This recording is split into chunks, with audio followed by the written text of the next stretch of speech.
welcome to another edition of Simpleton Review Music and Movie Reviews for the Simple Guy, and I am definitely the most simple guy of all. In fact, I am so simple, I don't even know what simple means. So that's all I got for today. I'm Simpleton number 1, Nate Wade. And I'm Charlie Gibson, Simpleton number 2. I'm Simpleton number 3, Lemuel Edwards. And they're all less simple than I am, which means that they're smart. Yeah, it does. Okay, well, let's just get right into the review. This episode, this is like the second take. We won't talk about the first take, but this is the second take of trying to discuss Kings Kaleidoscope new-ish album, Zeal. And this was a suggestion by Simpleton number 2, Mr. Charlie. Charlie, why don't you tell us why you decided to review this album? I chose this album because following hard on AWOL Nation, which was the last album we reviewed, this one kind of like flows a little bit that way, but it has a lot of more pop element, so it's very eclectic, a lot of fun, and I love this band, so I look forward to doing it. Great. Sounds good. I tried to suggest before that we reviewed a different album by, and I was almost there, and then nope, this one trumped it.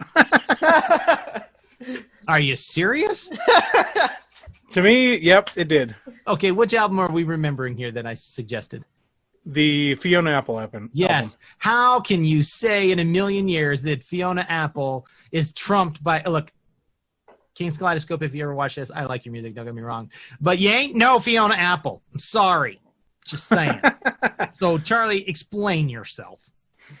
Oh, I totally dig Fiona Apple. Don't get me wrong. I'm totally a fan. But at the same time, it's this is your show. Yes. I figured when it was time to do the music sometime, it would be one that you would choose. Yeah. So I wanted to leave that to be an open for you. Yeah, but see, now you make it hard for me because, well, you know, the Pearl Jam album came out recently too. So I'm just saying. So I still might get a chance. So you like my hat, everyone? It's so great. It's like the green screen's not working very well, so you can see music and just it's kind of funky. I like it. So my head. It's like it's got glitter on it. It's like totally shining through with the letters. Yeah, my headset. Look, it doesn't go over my. Okay, hold on. I shouldn't do that. Wait, if I do it down here, then I can say. Billie Jean's not my love. Okay, let's not do that. If I put it up here, then I can go putting on the. Okay, all right, I'm done. I'm done. We're here to review Kings Kaleidoscope. Okay, well, Kings Kaleidoscope. Let me just read from my favorite, like I said, Wikipedia page. Kings Kaleidoscope. It is an American alternative. I'm going to read in my DJ voice. Can I do that? Kings Kaleidoscope. It is an American alternative rock band based in Seattle, led by producer, singer, songwriter Chad Gardner. Their music features an eclectic range of electronic, woodwind, string, and brass instruments, with the musical style described as indie rock meets hip hop production with a sprinkle of Disney. It's great until they show the Disney. So random. I just, what's this sprinkle of Disney thing? Come on, somebody explain that to me. It's got a musical kind of background. I mean, you can tell these are... Yeah. Okay. Sorry, Charlie. Go ahead. No, it's just kind of got that musical taste to it. You know, where everything's like simplified to a theme. So once you get into theme music, everybody's going to equate it to either Star Wars or Disney. Simplified to a theme.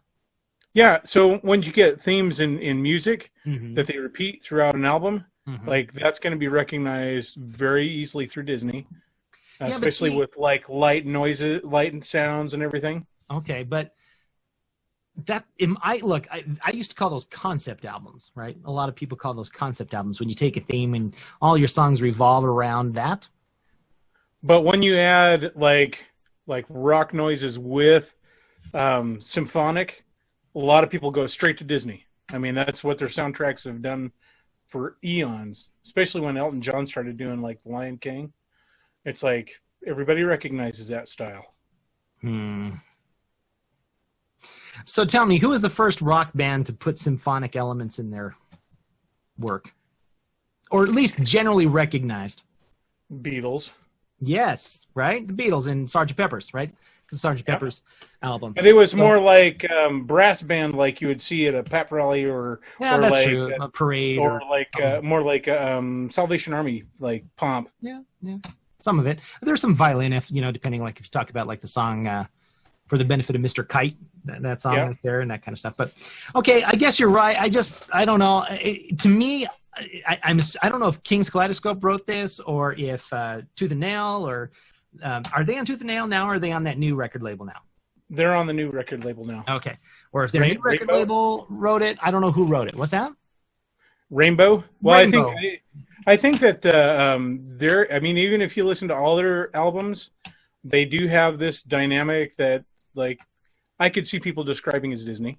I mean, it's very loose. All right. It'd be very loose, but I could see where they get it. All right. Well, I have a hard time describing something like that as Disney, because now I look. I'm just going to picture the Little Mermaid. Ariel coming out of the water. Yeah. You've got to kiss the road. Radiohead did that. They even mimicked her sound in one of their albums. Does that make Radiohead with a touch of Disney? I hope not, but I'm just saying. I don't know. All right, so Kings Kaleidoscope. I enjoy the album. I mean, it's good. It's there's as you said, there's some thematic elements. The name of the album really describes what the songs are about. It does keep that theme throughout the whole album. It also keeps some of the sounds pretty consistent through the whole album. My favorite song is the first one. It's kind of the intro to the album, I guess, but I just like the simplicity of it, and it kind of sounded to me, well, it kind of sounded like Radiohead a little bit, in its elements, or maybe the Purity Ring a little bit too, in that kind of respect. Just that simplicity in the sounds, I really like that. I guess that's why I kind of lean towards Radiohead or Bjork or some of these other people that just have simplicity in their sounds. You know what I mean? They don't overload it. And some of the songs, I feel like in this album, there was a few that felt overloaded. Like there was too much going on. And right, where they totally overblast a singer with like the horns and everything. Yeah. So, and maybe that was just part of the mix. Maybe it wasn't really the song's fault more than the mix's fault. I don't know. It's a hard decision to decide on that, but overall it's a good album, and if you want to consider it Christian music, which I would assume that hey, that's Simpleton number 4 that just walked across the screen. I gotta love it. Hijacking the podcast. Which cat is that? Is that your illegal one? Yeah, this is the illegal one. That's the illegal Say cat. hi, Milo. Hi, Milo. All right. Well, I like it pretty good. Where was I going with that? I totally lost my train of thought thanks to that cat. Yeah, I know, she's so doofy. Radiohead. Well, no, I appreciate the album, and if they consider it a Christian album, it most definitely is. It has very spiritual themes to it. They definitely. It's not. Most of the songs I would say are if you want to talk about like spiritual depth and actually wrestling with issues, I would say they go from middle of the ground deeper. I mean, they're not. Most of the songs on this album are not very lighthearted. They're struggling with something. The album is called Zeal, which I'm assuming is what they feel like they want when it comes to their Christian faith. And so I think they're struggling with that, trying to get there throughout the songs. Would you guys agree with that? Yeah, absolutely. Okay, so Lemuel, what was your favorite song on the album? The closest to the favorite that I had, and I always forget the name, I think it was Aimless Night. Would you back up? Speak closer into the microphone, or turn your microphone up or something. I can't turn it up. The one that would be the closest would probably be Aimless Night. Okay. I don't remember why, to be honest. Oh, okay. Well, I felt like I've had many of those myself. Stuck out to me the most. Oh, okay. Great. Sounds good. Mr. Charlie, how about you? What was your favorite song on the album? My favorite song was Backwards. I really liked the theme of it was how with the concept album like Zeal, this one's about taking, wanting to like go gung ho and everything, but everything that you're doing is like taking steps backwards. Right. And all the music was done at a weird syncopation where everything was done at a different speed, different rate of motion. Yeah. So it sounded a little disjointed, but it all came together well. Okay, sounds good. I'm not trying to distract you there, Charlie, with my little dance moves I'm doing. It's just like my headphones are falling off, and so I'm like holding it in place. So it reminds me of somebody who's in a studio doing a song. We are the world. We are the children. We are the children. We are the one to make a better day. Let's start giving. That was an awesome. Because it's a world we're telling there. No. We're saving that's our own lives. Daniel, have you ever heard that song? No, I have no idea. You gotta go check it out. That song came out. It's called "We Are the World." It's better if you watch the video versus just hearing the song. You have to watch the video. So basically, all these famous music stars back in like 1985, I think it was, they got together after the Grammys and they went and recorded this song that was written by Michael Jackson and like Quincy Jones, I think, somebody like that. And so I mean, it's everybody: Michael Jackson, Lionel Richie, Kenny Rogers, Tina Turner. I mean, anybody who was anybody in 1985 is on this song. Bono. I mean, you name it, they're all there. I think Bob Dylan was even in it. Yeah, Bob Dylan. I mean, all of them. I mean, so yeah, you got to go check the video out on YouTube after this is over. All right. So, anyways, that was a song we were singing. It was a cheesy, terrible song, quite honestly, but it was on the radio. It's a benefit song. It was a benefit song, and it raised money for the drought or whatever it was in Ethiopia. I think wasn't that what they were going for? Wasn't that like the Live Aid thing? That was kind of around that Live Aid time frame. So yeah. We're just dating ourselves here, Charlie. Is that what's going on here? I'm just saying, I haven't been on a good day for a while, so it might as well take me. That's right. That's okay. Well, yeah, I'm gonna go listen to that song now when we're done here. It's in my head. With apologies to Kings Kaleidoscope. Yes, heavy apologies.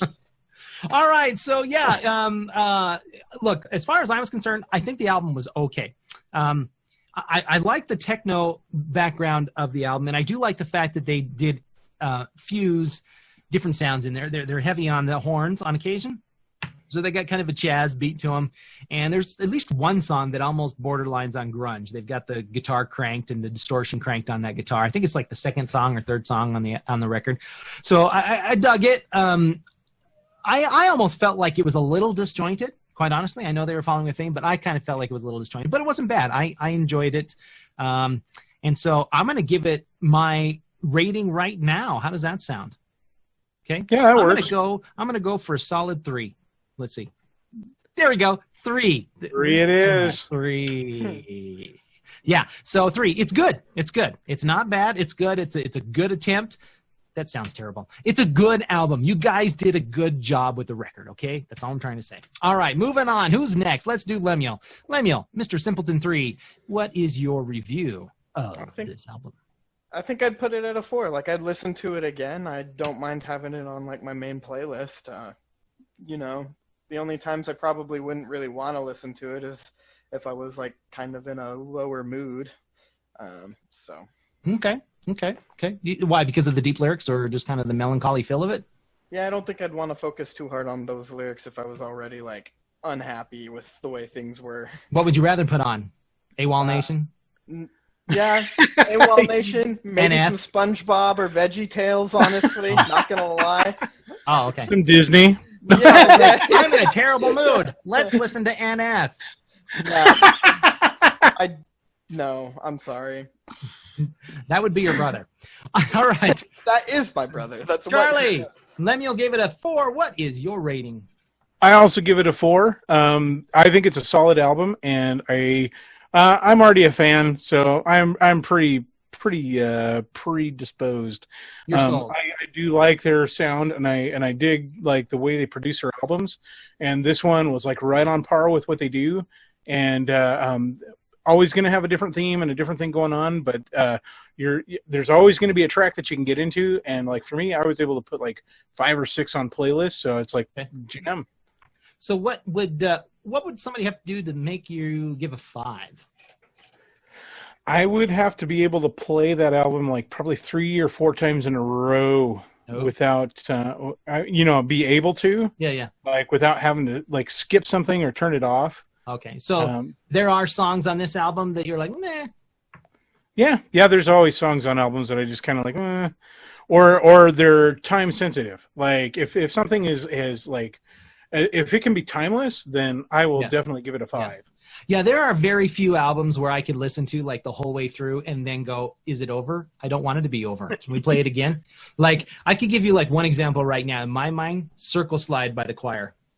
That's really good. That is like perfection to me, and it gets over. I'm like, it's done already? We've got to start this over again. Because, I mean, I don't think there's a bad song on that whole album. So Fair enough. And seeing that one gets a 4 to 4.5 for me. Yeah. So, I mean, okay, like, so you have to skip a few songs. But it's a good, like you're saying, it's a good album. It's fantastic. I'm trying to think of any records right now that I like just totally groove on, and right at the moment I can't. Oh, I know one. I can think of one at least. That's another good one. Tears for Fears, Songs for the Big Chair. There you go. Not only is it just classic, like it will go down in history as one of the best albums to come out of the decade of the 80s. I mean, it's timeless. It still has that new wave. It still has that new wave sound of the 1980s, but it managed to make the sound timeless. You know what I mean? Does that make sense? Yeah. Like, I mean, you can listen to Everybody Wants to Rule the World on the record, on the radio today, and you could say, did that song just come out like a couple of weeks ago? Because it still holds up. 30 some odd years later, it holds up. Anyway, let's get back to Kings Kaleidoscope. So that happened. They did that on purpose. I think they did that on purpose. Say that 10 times fast. I dare you. Kings Kaleidoscope, Kings Kaleidoscope, Kings Kaleidoscope. Okay, you guys are mean. Just saying. All right. Well, this will do it. We're finally back. We've skipped a couple of months worth of Simpleton reviews, but we are back, and we're as terrible as ever. So I hope you guys enjoy it. This is Nate Wade, Simpleton number 1. And I'm Charlie Gibson, Simpleton number 2. I'm Lemuel Edwards, Simpleton number 3. And we're saying have a great month, and we'll talk to you next month. August, baby. Dog days of summer. It's already August. What? What the heck? Isn't that scary? Yeah. All right. Talk to you later, guys. Bye-bye. Bye.